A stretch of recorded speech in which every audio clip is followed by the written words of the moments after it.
This is Danny Flexen here for Seconds Out. Delighted to be joined once again by top trainer Peter Fury out in sunny France. Peter, Happy New Year. Happy New Year to you, Danny. Let's hope it's a good one, mate. Well, it's certainly started off well for you, hasn't it, out there? It looks lovely. Yeah, the weather's been nice out here, to be fair. It's sun's out. It's nice. Always come this time of year because I'm not into it when it's summer because it gets too hot. Yeah, I can imagine. Now, you had a good year last year, there's no doubt about that. We'll start with Hughie, though, because we're not sure, and you can tell us whether he's retired or if he's just taken an extended break. What's the current situation with Hughie now? Let me ask you something. With 29 fights with 3 losses, never been off his feet, just turned 28.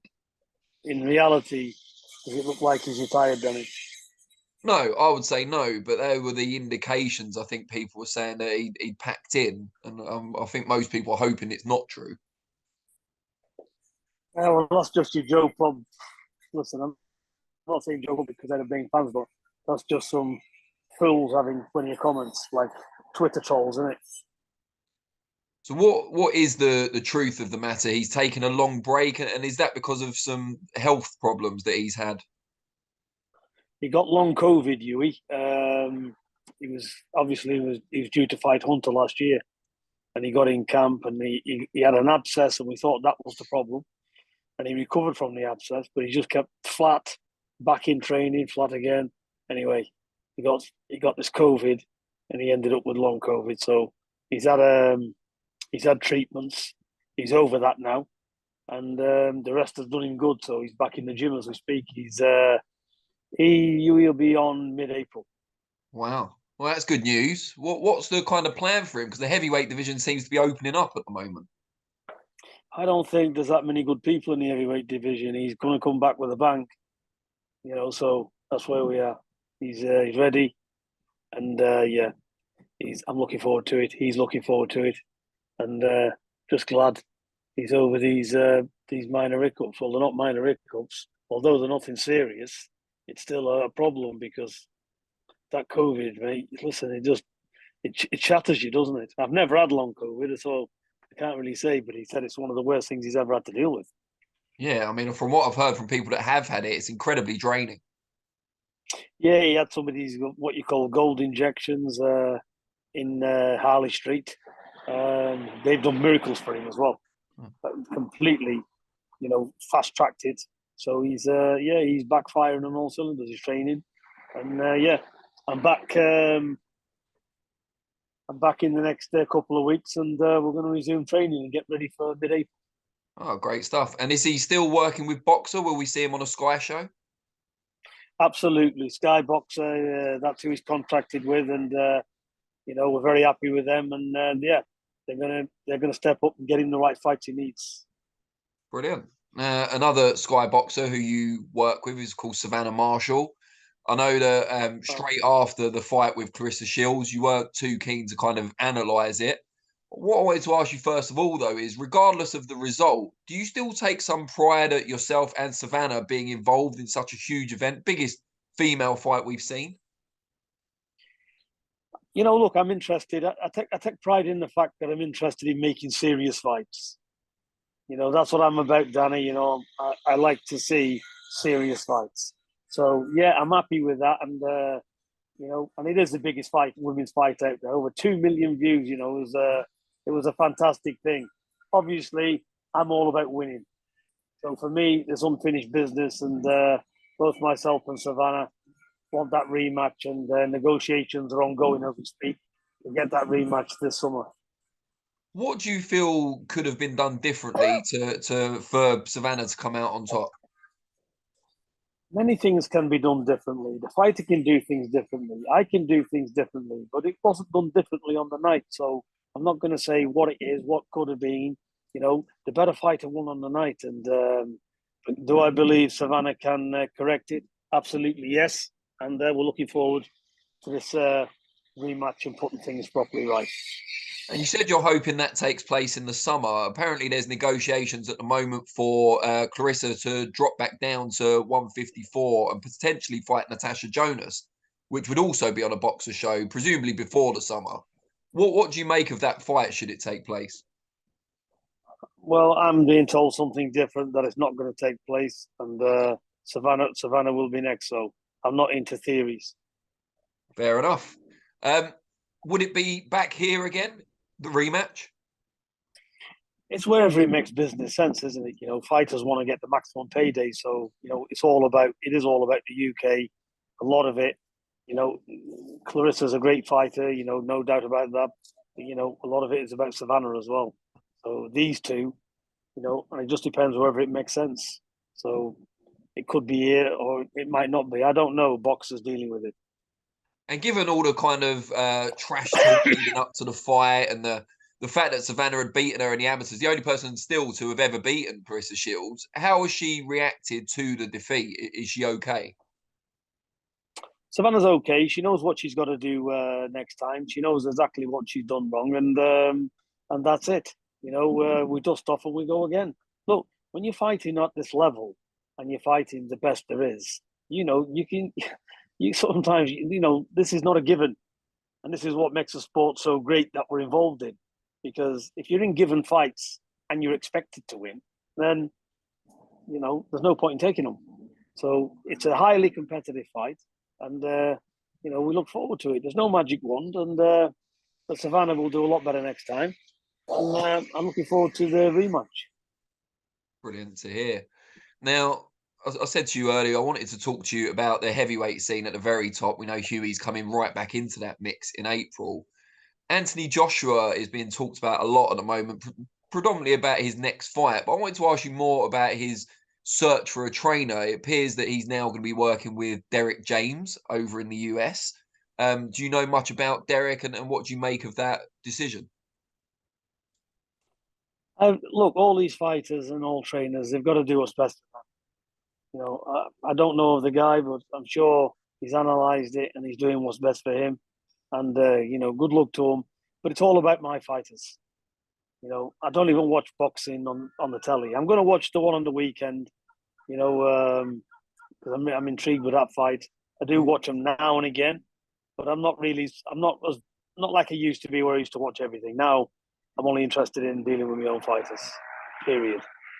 And with Joshua searching for an opponent for his comeback, were you hopeful or surprised that the phone hasn't rung, presumably for Hughie?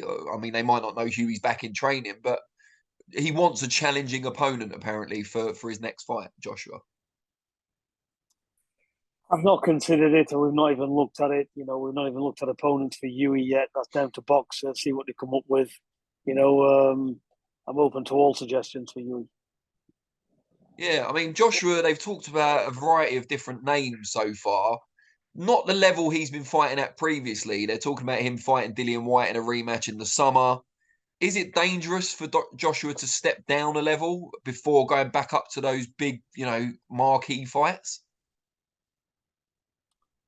It's whatever they feel they need to do. You know, Hughie's had over a year out. You know, he's going to step right back in it. You know, he doesn't need any. I wouldn't say, you know, top tier fighter on the top five or something, but he's certainly going to be fighting good fighters. He's not going to be in a gimme fight anyway, so we ain't got time for that. And what I mean by time for that, he's had 29 fights. He's 28 years of age. You know, what does he need to mess with a bunch of Joeys for? I can go in a builder's yard and get them. Well, it's the same with Joshua, presumably. I mean, he's older than Hughie, and he's already fought at the top level for years. I can't speak for other fighters, you know, but it's not the way we do it. That's fair enough. Now, something I do want to get your opinion on, and I saw your tweets about it, is the YouTuber boxing or crossover boxing misfits, whatever you want to call it. You're clearly not a fan, and I understand that. I'm a traditional boxing person as well. What is it about it that you You know, specifically don't like? you know what? Sometimes my tweets can get misplaced, yeah, because what I mean, look, I think you know Sonny Edwards is it? He was his comment, and I replied to him in a specific comment, and he mentioned Briedis, a world champion there, you Yeah, know, wanting to fight like Jake Jake Paul Paul. and stuff. Well, in reality, you know, good fighters who's world level and been world champions, wanting to fight somebody who's had 6 or 7 fights in a YouTube fighter, it puts the sport in a bad light, and it shows the fighter demoralizes their achievements as well. So although they want a payday, I understand there's probably big money. It says 2 things: that one, these fighters will do anything to get a few quid, and secondly, or they've had bad management. They haven't hardly made any money for being a world champion, and that's why they're looking down that route. But for me, it's not ideal for world champions to step down. Now, let's have a look at it in the cold light today.